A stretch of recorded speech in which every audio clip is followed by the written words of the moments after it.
दोस्तों नमस्ते।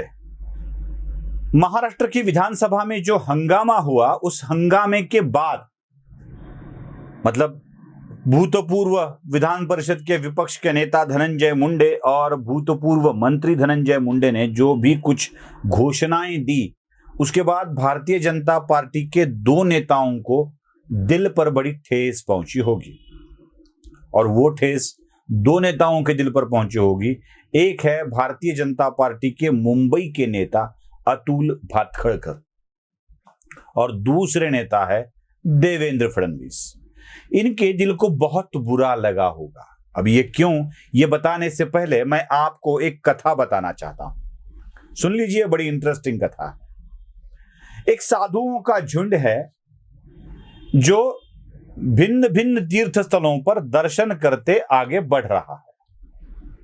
अब इस झुंड को सुबह के वक्त स्नान करने के लिए एक नदी मिल जाती है, बड़ा ही स्वच्छ पवित्र जल नदी का। वो सोचते हैं कि यहीं पर स्नान करके, ध्यान धारणा करके, संध्यार्चना करके आगे बढ़ते हैं। अब ये नदी में स्नान के लिए उतरे, साधुओं का स्नान शुरू हुआ और एक साधु को एक दिखा कि एक ऐसा जीव, बिच्छू, जो नदी की धारा में बहकर जाने की संभावना है।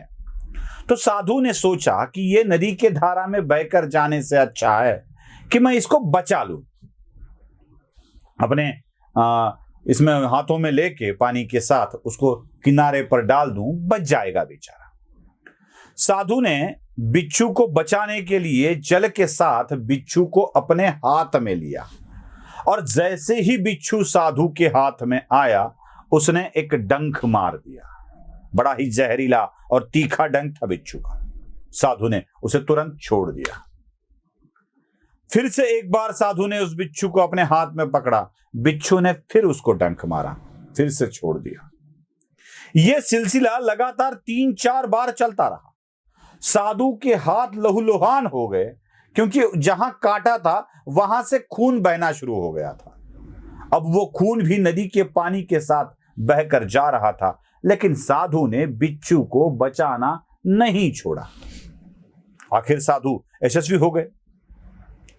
काटने से पहले ही बिच्छू को अपने हाथ में लेकर किनारे पर फेंक दिया और बिच्छू पानी से बचकर, अपने आप को बचाकर एक पत्थर के नीचे जाके छिप गया, जैसे वो हमेशा छिपता है, पत्थर के नीचे ही अपने आप को सुरक्षित महसूस करता है। फिर दूसरे साधु ने पहले साधु से पूछा, महाराज, इतनी बार आपको बिच्छू ने काटा, आपने उसे क्यों नहीं छोड़ा? तो साधु ने बहुत सरल जवाब दिया था, बिच्छू का धर्म काटना है, मेरा धर्म उसे बचाना है। सीधा, बड़ा सीधा सा जवाब था और ये बहुत सबको पसंद भी आया। अब इस कथा को मैं क्यों बता रहा हूं, धनंजय मुंडे और देवेंद्र फडणवीस और अतुल भातखळकर को लेकर। आपको याद होगा, जब धनंजय मुंडे के कुछ किस्से, कुछ कारनामे सामने आ रहे थे, अब मैं इसका पूरी तरह से बात नहीं करना चाहता हूं, जब उनके जो दिया होता है इलेक्शन के वक्त एफिडेविट, तो उस एफिडेविट की बात आई थी, तब उसके ऊपर केस कर उसको इलेक्शन कमीशन के सामने ले जाकर जानकारी गलत देने का मामला अतुल भातखळकर उठा रहे थे। अब ये हो रहा ऐसे था कि निजी जिंदगी के कुछ मामले धनंजय मुंडे ने जो लिख दिए थे, उसकी वास्तविकता कुछ अलग थी। संतान वगैरह के बारे में, प्रॉपर्टी वगैरह के बारे में, वो कुछ अलग ही वास्तविकता थी। अब इसके ऊपर अतुल भातखळकर, जो विधायक है मुंबई के, वो कंप्लेंट कर रहे थे और वो कंप्लेंट आगे नहीं बढ़ पाई। शायद अतुल भातखळकर ने भी छोड़ दिया होगा, जाने दो, क्या करना है, नहीं करना है, हमें नहीं देना है बलि उसका।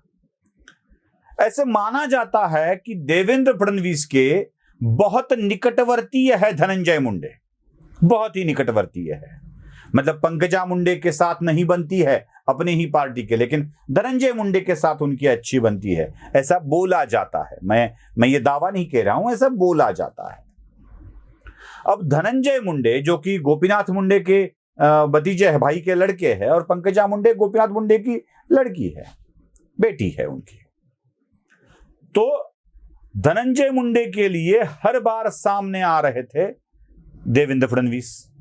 ऐसा बताया जाता है कि नगर विकास मंत्रालय के माध्यम से परली में बहुत अच्छा फंड दिया गया था, जो परली नगर परिषद धनंजय मुंडे के हाथ में है। हर बार धनंजय मुंडे को संकट में जाते जाते बचा लिया है देवेंद्र फडणवीस ने। हर बार, मतलब जब उनके ऊपर गलत आरोप लगे थे, वो शर्मा फैमिली द्वारा आरोप लगाए गए थे, हर वक्त देवेंद्र फडणवीस उनकी मदद के लिए आए थे। उन्होंने इस मुद्दे को बड़ा नहीं बनाया था। अब बिच्छू का धर्म तो काटना है भाई। भले ही साधु उनके ऊपर बचाने का उपकार कर रहा हो, बिच्छू का धर्म काटना है। मतलब भले ही देवेंद्र फडणवीस को पंकजा के साथ धोखा देने का आरोप लगा हो, लेकिन देवेंद्र फडणवीस ने बचाया। भले ही पार्टी या पार्टी के लोग अतुल भातखळकर के ऊपर नाराज हो गए हो, लेकिन अतुल भातखळकर ने भी यह आगे नहीं मामला जाने दिया। लेकिन धनंजय मुंडे ने देवेंद्र फडणवीस का विरोध करने की एक जगह भी नहीं छोड़ी है, एक जगह भी नहीं छोड़ी है। पिछली बार जब बीड़ में उनकी सभाएं रैलियां हो रही थी, तब वो देवेंद्र फडणवीस को अनाजी पंत के नाम से पुकारते थे, अनाजी पंत के नाम से।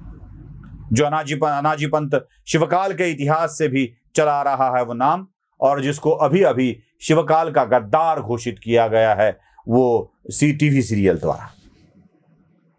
धनंजय मुंडे अब तक देवेंद्र फडणवीस की जाति को लेकर उनको अनाजी पंत का दर्जा दे रहे थे, लेकिन देवेंद्र फडणवीस धनंजय मुंडे की सहायता कर रहे थे। अतुल भातखळकर अपने ही पार्टी के ऊपर आरोप करने वाले लोगों की मामले हाथ में होते हुए भी उसको सपोर्ट नहीं कर रहे थे, उसको जिस समय आगे नहीं ले जा रहे थे। धनंजय मुंडे की मदद उन्होंने उस वक्त की, इच्छा नहीं होते हुए भी।